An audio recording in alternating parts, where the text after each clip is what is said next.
Au nom du Père et du Fils et du Saint-Esprit. Amen. Magnificat, le Seigneur vient vers moi. Magnificat,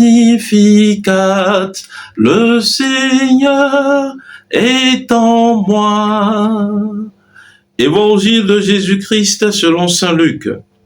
En ces jours-là, Marie se mit en route et se rendit avec empressement vers la région montagneuse dans une ville de Judée.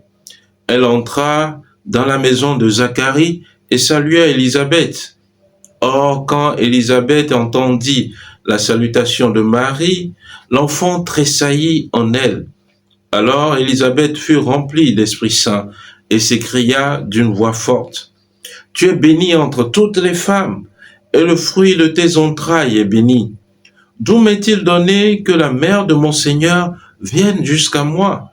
Car lorsque tes paroles de salutation sont parvenues à mes oreilles, l'enfant a tressailli d'allégresse en moi. Heureuse celle qui a cru à l'accomplissement des paroles qui lui furent dites de la part du Seigneur. » Acclamons la parole de Dieu. Louange à toi, Seigneur Jésus. Bien-aimés de Dieu, paix et joie à vous. Nous sommes au 4e dimanche du temps de l'Avent, le dernier dimanche avant Noël. Ah oui, le temps de l'Avent est presque fini. Et l'évangile que l'Église nous donne de méditer en ce jour, chose curieuse, est le même que nous avons médité hier, samedi. Oui, Dieu est le maître du temps. Alors, bien-aimés de Dieu, cet évangile nous parle du deuxième mystère joyeux, la visitation de Marie à sa cousine Élisabeth. Lui, la rencontre entre deux femmes, Marie d'une part et Élisabeth d'autre part en Judée. Mais aussi la rencontre entre deux hommes, Jésus d'un côté et son cousin Jean-Baptiste de l'autre. Mais également la rencontre entre Dieu dans la personne de Jésus-Christ et son peuple dans la personne de Jean-Baptiste et d'Élisabeth. Oui, bien-aimés de Dieu, aujourd'hui c'est un jour de rencontre où Marie et Jésus viennent à nous. Alors, à travers cet évangile, nous pouvons avoir moult enseignements. D'abord, il nous faut comprendre le mystère de la visitation, puisque nous le méditons ainsi dans les mystères joyeux, le mystère de la visitation. Et pour comprendre ce mystère, il nous faut retourner au mystère de l'Annonciation.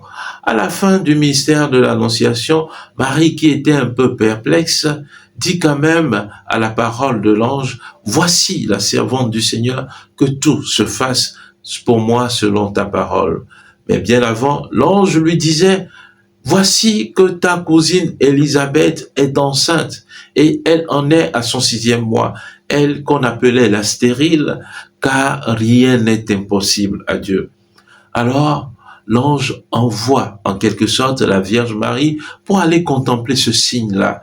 Pourquoi véritablement en la parole qui lui est donnée en ce moment-ci. Alors Marie, avec empressement, alla pour contempler ce signe. Ce n'est pas forcément comme nous le traduisons bien souvent que Marie a lâché sa cousine Élisabeth en vue de l'aider dans les tâches ménagères, en vue de préparer la venue du bébé. Non, ce n'est pas forcément cela, mais c'est d'abord pour aller contempler ce signe, cette merveille que le Seigneur a faite à Élisabeth. Alors, chers frères et chères sœurs, dans la finale de l'évangile de ce jour également, nous voyons une parole.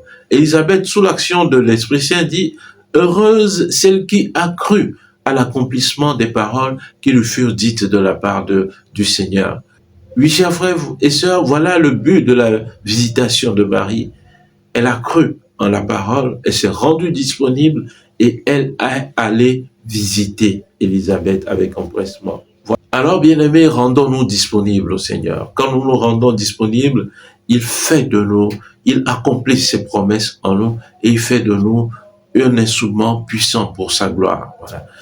Deuxième élément de méditation, Marie, juste par une salutation, communique le Saint-Esprit à sa cousine Élisabeth.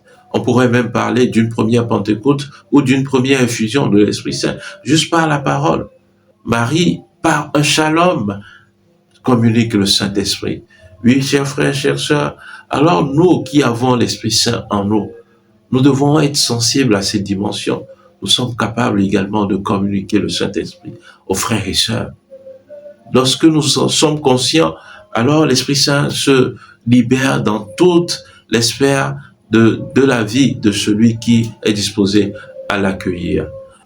Un troisième point de méditation, c'est Marie comme arche de l'Alliance nouvelle. Oui, l'arche de l'Alliance, lorsque nous prenons le premier livre des Chroniques au chapitre 13, verset 14, il se produit un fait. Alors dans la procession, l'arche était mise sur des bêtes. Et l'arche était en train de tituber, il voulait tomber. Alors un homme, Uza, a touché l'arche pour l'empêcher de tomber. Et niet il est mort sur le coup. Alors David a refusé que l'arche ne vienne chez lui. Si c'est sur cette arche comme ça, cause la mort comme ça, pourquoi elle doit venir? Non. Alors un homme, Obed-Édom, a accepté de prendre l'arche chez lui. Et la parole de Dieu nous dit au verset 14 du premier livre des Chroniques, chapitre 13, que cet homme accueillit l'arche chez lui. Et l'arche avait béni cet homme et toute sa maison. Pendant 3 mois, l'arche était restée dans sa maison. Et nous voyons que Marie également, lorsqu'elle entre dans la maison d'Élisabeth, elle bénit cette maison, elle sanctifie cette maison. Et elle est restée 3 mois dans cette maison. Ah oui, voilà pourquoi Marie est appelée arche de l'Alliance nouvelle. N'ayons pas peur de prendre Marie chez nous. Ah, elle qui nous a été donnée à la croix. Et lorsque Jésus a donné sa mère à l'humanité, on dit, depuis cet instant, le disciple l'a pris chez lui. Bien-aimés, nous sommes disciples du Seigneur, nous devons accueillir Marie avec nous. Voilà, elle est l'arche de l'Alliance nouvelle, elle nous bénira, elle nous comblera de bénédictions forcément. Enfin, un dernier élément de méditation, c'est Dieu qui est sensible envers les petites personnes, les personnes pauvres. Lorsque nous voyons l'Évangile, Marie était petite. Elle avait 13, 14, voire 15 ans. Alors qu'Élisabeth était avancée en âge. Marie était vierge, Élisabeth était stérile.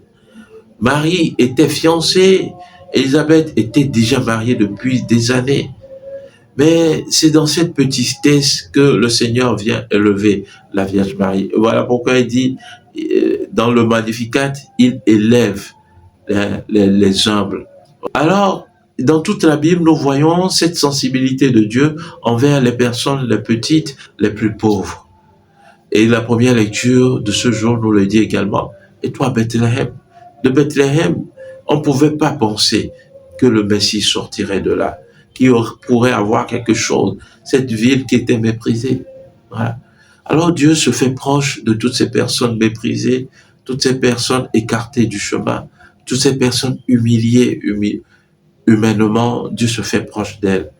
Demandons à la bienheureuse Vierge Marie, elle la consolatrice des affligés, de venir visiter toutes ces personnes qui vivent des moments d'humiliation, des moments très douloureux à prendre, de se faire proche de chacun de nous à travers ce 4e dimanche du temps de l'Avent. Avec Marie, rien n'est impossible. Prions le Seigneur. Nous te prions, Seigneur, de répandre ta grâce en nos cœurs. Par le message de l'ange, tu nous as fait connaître l'incarnation de ton Fils bien-aimé. Conduis-nous par sa passion et par sa croix jusqu'à la gloire de la résurrection, par Jésus-Christ, ton Fils, notre Seigneur, qui vit et règne avec toi, dans l'unité du Saint-Esprit, Dieu pour les siècles des siècles. Amen. Et que Dieu Tout-Puissant vous bénisse, lui qui est Père et Fils et Esprit Saint. Amen. Excellente journée, excellent dimanche à vous, une bonne dernière préparation à Noël, et que Marie, Notre-Dame de la Visitation, prie pour nous. Amen.